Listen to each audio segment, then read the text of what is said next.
Olá para você que está na TV Alesp. Seja muito bem-vindo e muito bem-vinda. Está no ar mais um Vida e Companhia. E no programa de hoje vamos conhecer mais o trabalho do audiodescritor Luiz Guilherme Silva Santos, que promove a democratização da arte e acessibilidade cultural através de um trabalho com muita sensibilidade, poesia e ética. Olá, Luiz, tudo bem? Seja muito bem-vindo. Olá, tudo bem, Ronaldo? Prazer estar aqui. E o prazer é nosso recebê-lo no programa de hoje. Eu gostaria de começar o nosso programa perguntando como você iniciou a sua carreira e se especializou em audiodescrição. Eu comecei a trabalhar com áudio, na verdade eu conheci a audiodescrição em 2018, através do Lorimar, meu diretor teatral, eu sou também ator, e ele me recomendou essa profissão, me disse que seria ali uma profissão do futuro, uma profissão que eu ainda não conhecia, não fazia ideia do que era a audiodescrição. E ele me indicou cursos, me falou um pouco sobre, me disse que seria obrigatório em editais culturais dali para frente. E foi onde surgiu a minha curiosidade. Então comecei a pesquisar o que era a audiodescrição, como estudar, como trabalhar a audiodescrição. E eu descobri que era mais próxima do que eu imaginava, que se aplicava muito ao meu trabalho de ator, que se aplicava muito ao trabalho ali de produção cultural. Agora, o que te motivou a atuar nesta área e como foi o início da sua trajetória profissional? Bom, eu já estudava atuação, já estava formado como ator, e me chamou a atenção o lado nobre da profissão, Você emprestar os teus olhos ali para as pessoas cegas ou com baixa visão poderem ter acesso ao que você tá acessando, Então emprestar, ter aquela sensibilidade de emprestar o teu olhar para que pessoas possam entender o que você já entende ali sem muito esforço. E hoje você trabalha com audiodescrição de livros, por exemplo, ou em ambientes públicos, em espaços públicos, com a audiodescrição para que as pessoas que são deficientes visuais possam ter a acessibilidade. Você atua como se fosse um guia para essas pessoas. Exatamente. A maioria das vezes onde eu atuo com a audiodescrição são em eventos culturais ao vivo, no teatro, até no cinema eu já trabalhei também. Então, o trabalho começa desde o convite para essas pessoas, muitas vezes elas não têm o acesso à audiodescrição, elas não, às vezes nem sabem que a audiodescrição está ali para que elas possam aproveitar daquele conteúdo. Então, é uma coisa que você começa divulgando o teu trabalho de audiodescritor para essas pessoas, você procura essas pessoas, entra em contato com elas, oferece esse trabalho, fala, olha, faço audiodescrição, está rolando tal espetáculo teatral, vai ter um show aqui, não sei se você está sabendo, se você quiser eu posso te acompanhar, ou você pode saber que quando você chegar nesse show, vai ter alguém lá dedicado a te emprestar o olhar, a te mostrar o que está acontecendo. É um trabalho realmente muito legal, principalmente pela questão da acessibilidade, porque você atua como se fosse um guia para aquelas pessoas que estão dentro de um espaço público. Eu vou pedir até para a nossa produção rodar as imagens, você trabalhando, mostrar ali como é que é o trabalho de um audiodescritor. Isso. E você vai contando para a gente. Nós temos ali, olha, é no teatro. Isso, é na Paixão de Cristo, a encenação da Paixão de Cristo que tem lá na Baixada Santista. As fotos são de diversos eventos diferentes, como Escola Parceira também, onde a gente leva para as escolas o conteúdo artístico, peças de teatro, concertos musicais, e eles sempre têm essa preocupação de oferecer ali a audiodescrição, um intérprete de Libras também, que é um trabalho muito parceiro ali do audiodescritor, é também um intérprete de Libras. Agora, o audiodescritor é uma profissão relativamente nova. Sim. Ela ganhou mais visibilidade nos últimos anos. Exatamente. Como eu te disse, eu descobri a audiodescrição ali por volta de 2018. Eu fui conhecer pessoas que fazem também audiodescrição, ou que estudam audiodescrição, de 2020 para cá. Então é uma profissão muito recente, tem muita gente que está descobrindo agora o que é audiodescrição ainda, e que bom que isso se perpetue, que pessoas possam conhecer e trabalhar com isso também. E você é um profissional novo.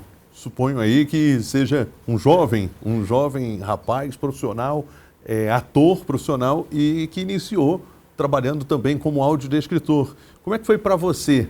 A sua trajetória artística te levou do teatro a fazer essa transição da carreira de ator para também audiodescritor. Como é que foi isso? Você falou que foi uma indicação de um professor, mas acredito eu que pelo fato de já ter a experiência do teatro, isso contribuiu com o desenvolvimento do seu trabalho. Com certeza. Facilita muito o trabalho do audiodescritor quando ele está ali audiodescrevendo o cinema, por exemplo. Quando eu estou descrevendo o teatro, eu sei dizer para a pessoa o que é aquele elemento que talvez outros audiodescritores que não são atores talvez não conheçam, o que é uma coxia, uma rotunda, né, que são o linguajar ali teatral, né, para explicar o que é uma coxia, que é aquela cortininha lateral onde o ator se esconde ali quando está fora de cena, quando abre a rotunda, quando fecha a rotunda, sabe? Então esse trabalho é um trabalho que veio para complementar o outro e hoje em dia eu me sinto feliz também, realizado mesmo quando eu não estou no palco, eu estou ali na cabine de audiodescrição, eu estou falando Eu vou pedir, inclusive, para rodar novamente as imagens, porque tem umas imagens que você está ali do lado da pessoa, que é deficiente visual, ela com um fone e você com uma espécie de microfone. Olha aí, você narrando, então você fica do lado da pessoa, descrevendo tudo que está se passando. Isso, tudo depende do espaço em que a gente está, né? Se eu tenho ali uma cabine acústica onde eu possa ficar sozinho lá, é um pouco melhor, porque eu consigo acessar o meu roteiro direitinho, ter uma iluminação boa, ter uma acústica boa, para que esse áudio chegue legal na pessoa e ela consiga entender ali o que eu estou descrevendo, né? Porque eu descrevo o que é mais importante, o que é imprescindível para aquela pessoa que está ali e está entendendo, né? Ela está ouvindo a voz dos atores, está ouvindo a trilha sonora, tudo que acontece tem, né, todos esses sons são estímulos para essa pessoa e a minha voz é um complemento ali, então eu não posso também sobrepor o que está acontecendo, né? Então eu aproveito os intervalos, as pausas e rapidinho ali, ou até antes de começar o conteúdo, eu já vou explicando algumas coisas que eu posso adiantar para que a pessoa consiga estar contextualizada do que está acontecendo ali. Agora, é um trabalho que exige muita concentração, responsabilidade, porque você tenta descrever quase tudo na íntegra, como está acontecendo, e também sensibilidade, porque está lidando com pessoas que têm a deficiência visual, que têm essa questão de não conseguir enxergar. Então, é um trabalho artístico e que requer concentração total e sensibilidade. Com certeza, tem que ter essa sensibilidade, porque você está ali apresentando para uma pessoa que não tem acesso, né, o acesso visual à coisa, poder abrilhantar também um pouco daquilo. Então, você tem o direito de fazer uma audiodescrição, às vezes, um pouco mais poética, um pouco mais artística, onde você consegue ali, claro, com todo um ensaio, com um encontro prévio com os artistas, você consegue acessar o que eles estão querendo expressar naquele momento. E quando você está fazendo audiodescrição, você pode usar aquele palavreado da emoção, do que o ator quer passar, porque às vezes é num olhar. E como que se audiodescreve um olhar, né? Então você consegue ali, tipo, naquele momento ele está querendo passar a ternura, a raiva, a emoção, a alegria, e você consegue, através do seu roteiro ali, já saber que aquele olhar vai estar expressando aquilo. Então você pode dizer isso para a pessoa cega, para a pessoa com baixa visão, e ela vai ter esse acesso facilitado. Muito bem, nós estamos conversando com o Luiz Guilherme, ele que é ator e também audiodescritor, ele atua justamente em teatros, em espaços públicos, auxiliando as pessoas que têm a deficiência visual. Agora, Luiz, eu vou pedir, se você me permite, para você fazer uma audiodescrição aqui do espaço onde nós estamos, para aquelas pessoas que estão nos assistindo. Vamos ver um pouco, vamos conhecer na prática como é o seu trabalho. Claro. Descreva aqui o espaço e o que está acontecendo aqui neste momento durante a apresentação do programa Vida e Companhia. Claro, estamos aqui num estúdio de televisão, onde está acontecendo uma entrevista. Eu sou o Luiz Guilherme, o entrevistado, sou um jovem negro, magro, cabelos cacheados curtos, tenho uma barbichinha aqui na região do queixo, visto uma camisa bege com uma calça marrom, sentado numa poltrona de assento azul com encostos e apoios em madeira. Estou falando com o Ronaldo, nosso entrevistador, que é um rapaz de pele clara, cabelos grisalhos, penteados ali para o lado, né, usando um paletó que combina com uma calça preta, calçado preto também. Abaixo do paletó uma camisa azul, e ele também está sentado numa poltrona azul com encosto e apoios de madeira. Sensacional, parabéns, parabéns. Obrigado, aí Ronaldo, pelo seu trabalho, muito legal. Valeu. Eu só fiquei aqui na expectativa, será que ele vai falar que eu estou meio gordinho? Mas não falou. Não, nem pode. Sabe que quando a gente muda de cidade, no início a gente ganha uns quilinhos a mais, né? Começa parte. a experimentar a gastronomia, que é muito boa, aqui de São Paulo, e aí também para um pouquinho com exercício, né? Então, atividade física, e sabe como é que é? Acontece. Bom, a gente continua falando sobre essa questão da audiodescrição, que é uma profissão relativamente nova, como você falou, começou em 2018, né? Você teve início em 2018, mas a partir ali de 2010, a profissão começou a engatinhar aqui no Brasil, começou a se falar muito nesta questão da acessibilidade e a profissão foi ficando mais popular, foi ganhando mais adeptos e novos profissionais foram surgindo diante da necessidade. Agora, para quem está começando, quem está nos assistindo e gostaria de seguir esta profissão, qual é o seu conselho para esta pessoa que deseja começar, não sabe por onde, como essa pessoa pode começar? E também, o mercado é um mercado promissor, tem vaga, tem oportunidades para quem está começando? Cara, eu vou te falar que tem sim um espaço para novos audiodescritores e eu espero que surjam novos cada vez mais.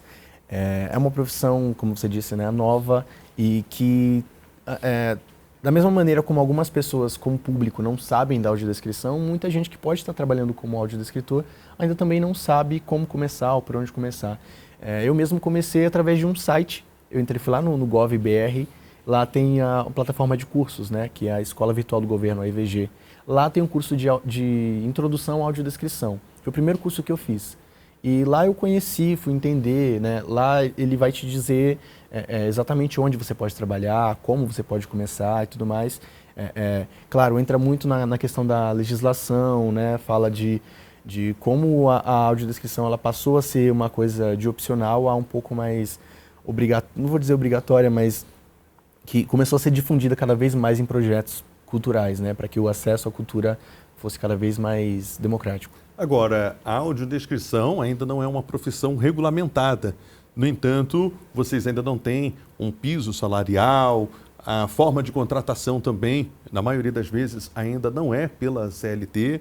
Então, como é que se dá esse processo de seleção dos profissionais?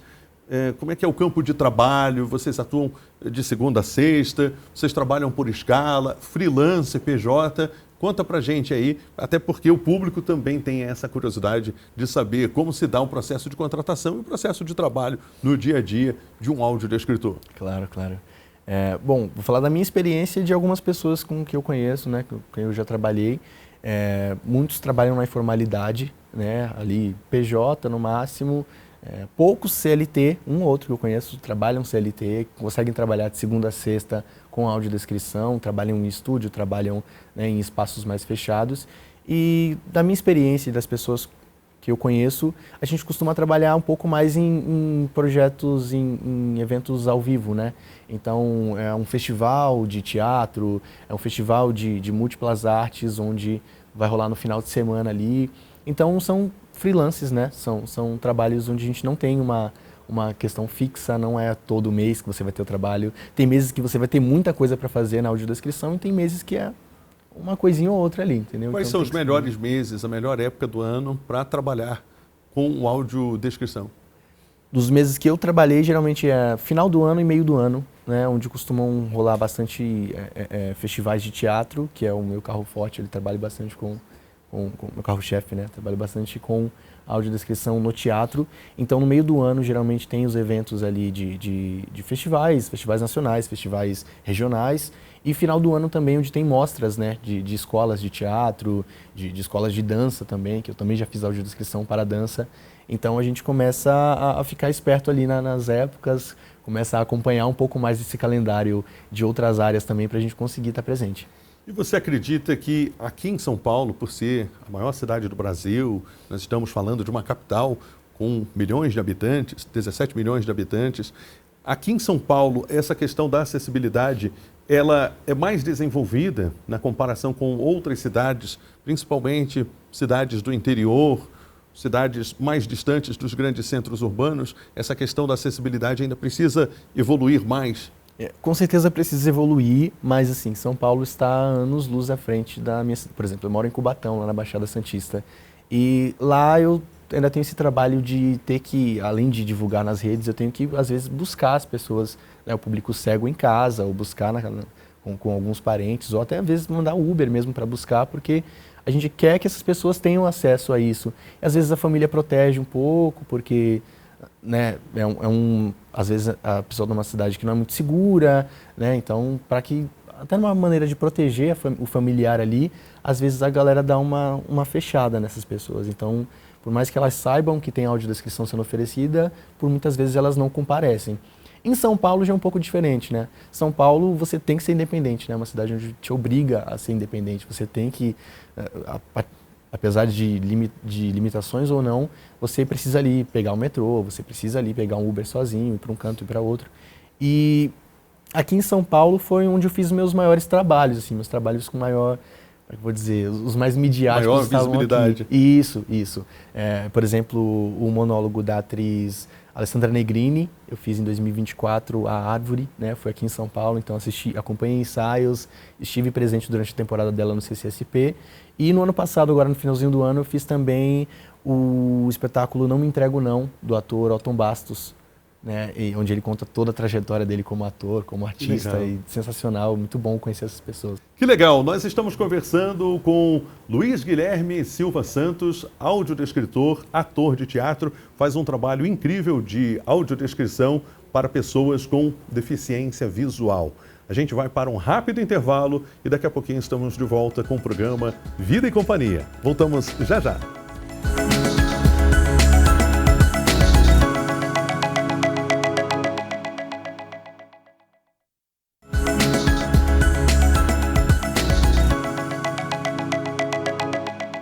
Estamos conversando com Luiz Guilherme Silva Santos, audiodescritor, ator de teatro, faz um trabalho incrível de audiodescrição para pessoas com deficiência visual. Como é que é para você essa relação com o público, no caso, o deficiente visual? Aquela pessoa, você falou que às vezes, principalmente no interior, as famílias ficam com uma certa restrição, às vezes não permitem, e você muitas vezes tem que fazer um trabalho ali de persuasão para que as pessoas possam deixar o seu familiar ir acompanhado de você até o teatro, até um espaço público. Você muitas vezes busca essa pessoa, funciona mesmo como se fosse um guia, como se fosse um assistente pessoal para aquela pessoa. Então, como é a sua relação? É uma relação de confiança e de amizade também que você desenvolve com essas pessoas? Sim, tem que ser, né? Então, assim, a abordagem já faz toda a diferença, né? A maneira como eu entro em contato, isso tudo já precisa ser pensado, porque muitas vezes a família até quer, tudo bem, não, o fulano pode ir lá com você, mas aí alguém que mora na mesma casa não vai poder ir junto, não vai poder acompanhar. Então, assim, eu tenho que ter confiança, pelo menos, do público cego que vai estar comigo. Então, tento chegar ali sempre na camaradagem, sempre muito solícito, muito, opa, vamos lá, quer que eu busque aí? Posso só mandar Uber, alguém te coloca no carro. Quando a pessoa chega no teatro, eu estou lá na porta esperando. Levo essa pessoa, às vezes, para fazer até uma visita guiada no palco. Então, se o cenário já está pronto lá, se os atores estão prontos e o público ainda não entrou, eu tento sempre pegar esses 10, 15 minutinhos anteriores aí para que a gente possa entrar, subir no palco, tocar no cenário, tocar no figurino, enfim, para que a pessoa tenha essa experiência, já que ela não vai ter o visual, que ela tenha, né, através dos outros sentidos ali, a experiência de conhecer o que ela vai deparar quando ela entrar no teatro. E qual é a reação da pessoa que se depara com um teatro? Você representa os olhos dessa pessoa. Qual é a reação, qual é a sensação dessa pessoa que sofre de deficiência visual, que tem um problema da deficiência visual? Como é que é? Você já deve ter presenciado várias reações. Reação de emoção, de alegria, e presenciado choros também de alegria. Conta pra gente um pouquinho dessa experiência. Já aconteceu do choro, porque assim, a gente sempre tem que também tentar entender como era a vida da pessoa antes da cegueira, né? Antes dela, algumas pessoas, claro, já nascem, né, com a deficiência visual e outras pessoas adquirem durante o tempo. Então, tem que ter essa sensibilidade de entender que aquela pessoa, ela consumia teatro antes. E agora é uma retomada na vida dela para aquele espaço. É uma pessoa que está voltando naquele teatro depois de 15, 20 anos sem sair de casa para consumir teatro. E a pessoa pode voltar a ter esse contato. Então, às vezes, a pessoa era uma consumidora assídua do teatro e, de repente, teve que parar por conta, né, dessa limitação. E agora essa pessoa pode voltar. Então, é uma alegria imensa para a pessoa e para mim também, por estar podendo, né, estar proporcionando isso. Até porque, em alguns casos, a cegueira não é de nascença. São pessoas que tiveram algum problema de saúde, enfim, enfermidades que fizeram com que essas pessoas perdessem a visão. Enfermidades e até acidentes também. Agora, Luiz, em que momento você percebeu que a sua voz poderia ser uma ponte entre a imagem e o público com deficiência visual? Quando você percebeu que a sua voz podia fazer a diferença na vida das pessoas? Quando eu comecei a estudar audiodescrição, eu já era um cara curioso pela narração, né? Então, eu sempre fui muito curioso nessa área. E quando eu vi que havia ali também um lado narrador na audiodescrição, eu decidi tentar, né, experimentar ali. Então, as primeiras audiodescrições ali foram num caráter experimental, né? E que me fez tomar muito gosto pela coisa, porque eu vi o resultado, né? Nas imagens que foram mostradas, tem também uma moça que está vendada. Ela não é uma pessoa com deficiência visual, mas que ela pediu para passar pela experiência. Então, eu levo sempre uma venda ali também, porque às vezes... Essa imagem que nós temos... Eu vou pedir para a produção colocar a imagem. Exatamente. Essa moça, ela não é deficiente visual. Não, ela é uma professora de uma escola, legal, onde eu fui para fazer audiodescrição, e a gente não tinha público cego nesse dia. Então eu estava lá, eu estava com tudo pronto. Estava disponível. Estava disponível, sim, e esperando pelo público, um público que não chegou, porque acontece isso também, às vezes a gente combina com o público cego, mas acontecem intercorrências ali, a pessoa acaba não conseguindo comparecer. Então eu sempre levo as vendas também, porque às vezes até o produtor que está te contratando, ele quer saber como é a audiodescrição. Então as pessoas têm muita curiosidade de saber como funciona a audiodescrição. E essa é uma experiência que eu proporcionei nesse dia para essa professora. Você sabe que essa experiência de você só ouvir a voz deve ser meio parecida com a experiência do rádio. Eu já fui radialista, comecei minha carreira, ainda adolescente, como radialista, e a sensação é incrível, porque as pessoas não veem a sua imagem, não tem, né? O rádio não tem imagem. Atualmente as emissoras têm redes sociais, fazem transmissões, lives no YouTube, mas era engraçado porque as pessoas ouviam a voz e ficavam imaginando quem era a figura por trás daquela voz. Exatamente. Então, muitas vezes imaginavam, devido ao timbre de voz mais grave, imaginavam, você é um senhor, já é um senhor, tem 40 anos, e eu era um adolescente praticamente. Comecei a trabalhar em rádio aos 16 anos. E depois, quando conheciam pessoalmente, às vezes as pessoas tinham uma sensação totalmente diferente, mas às vezes também se frustravam. Nossa, imaginei que você era mais velho, pensei que você era mais alto, era mais gordo, mais magro. Então, acho que a experiência da audiodescrição, talvez ela seja parecida com isso, com a experiência de você ouvir o rádio. E o rádio é apaixonante também. Com certeza. E a audiodescrição, imagino eu, pressuponho, que seja um trabalho gratificante. Cara, muito, muito gratificante. Eu cresci ouvindo rádio, né? Na casa da minha mãe, com meu padrasto, assim, eles sempre foram do rádio. E eu cresci muito mais tempo na TV, aproveitando ali, ouvindo o rádio, criando a imagem na minha cabeça de como eram os narradores. Ouvir futebol pelo rádio, então, é uma experiência incrível. Até certeza. Hoje ainda tem gente que prefere acompanhar a televisão com as imagens e ouvindo lá no radinho. No radinho ou no aplicativo, atualmente pelos aplicativos das emissoras de rádio. Isso, particularmente eu gosto muito. Quando, falando agora dessa questão da narração da rádio, quando eu estava no ensino médio, 2011, o Santos campeão da Libertadores, eu sou muito santista, tinha que falar isso aqui, não tem como. E na época, né, fazendo trabalho de escola, então eu estudava à noite, porque eu trabalhava manhã e tarde, e à noite era com um fonezinho de ouvido aqui, ouvindo, e saía o gol e você não podia gritar na sala, sabe? Então, assim, sempre gostei muito do rádio. E às vezes acontece isso das pessoas, né, com quem eu me encontro para audiodescrição, me perguntarem como que você é. Então, eu tenho o costume de me descrever já de início, para que já se crie essa imagem, já se crie essa impressão, né, para também não gerar esse choque da... Mais ou menos como você fez aqui na apresentação, na audiodescrição. Exatamente. É um trabalho muito bonito. Parabéns pelo seu trabalho, Luiz. Muito obrigado pela participação aqui. E quem está nos assistindo e gostaria de falar, se comunicar com você e até mesmo saber um pouco mais sobre o seu trabalho, como essas pessoas podem entrar em contato contigo? Atualmente, primeiro te agradecer, né, Ronaldo? Obrigado ao programa pela oportunidade, pelo espaço. Atualmente eu não trabalho com uma página específica para audiodescrição. O meu trabalho de atuação e audiodescrição está muito ligado ali, então eu sou um dos atores que está sempre perguntando da acessibilidade, né? Então eu utilizo apenas o Instagram, @luizguilhermesp. Quem tiver curiosidade, quiser procurar lá, pode chamar, enfim, se quiser falar sobre o programa ou tiver alguma dúvida, quiser perguntar, estou aí. Obrigado mais uma vez, Luiz. E esse foi o Vida e Companhia de hoje. Muito obrigado pela sua audiência. Para rever esta ou outra edição, é só ficar ligado na nossa programação ou acessar o nosso canal no YouTube. Rede Alesp, a serviço do cidadão, o trabalho do parlamento ao seu alcance.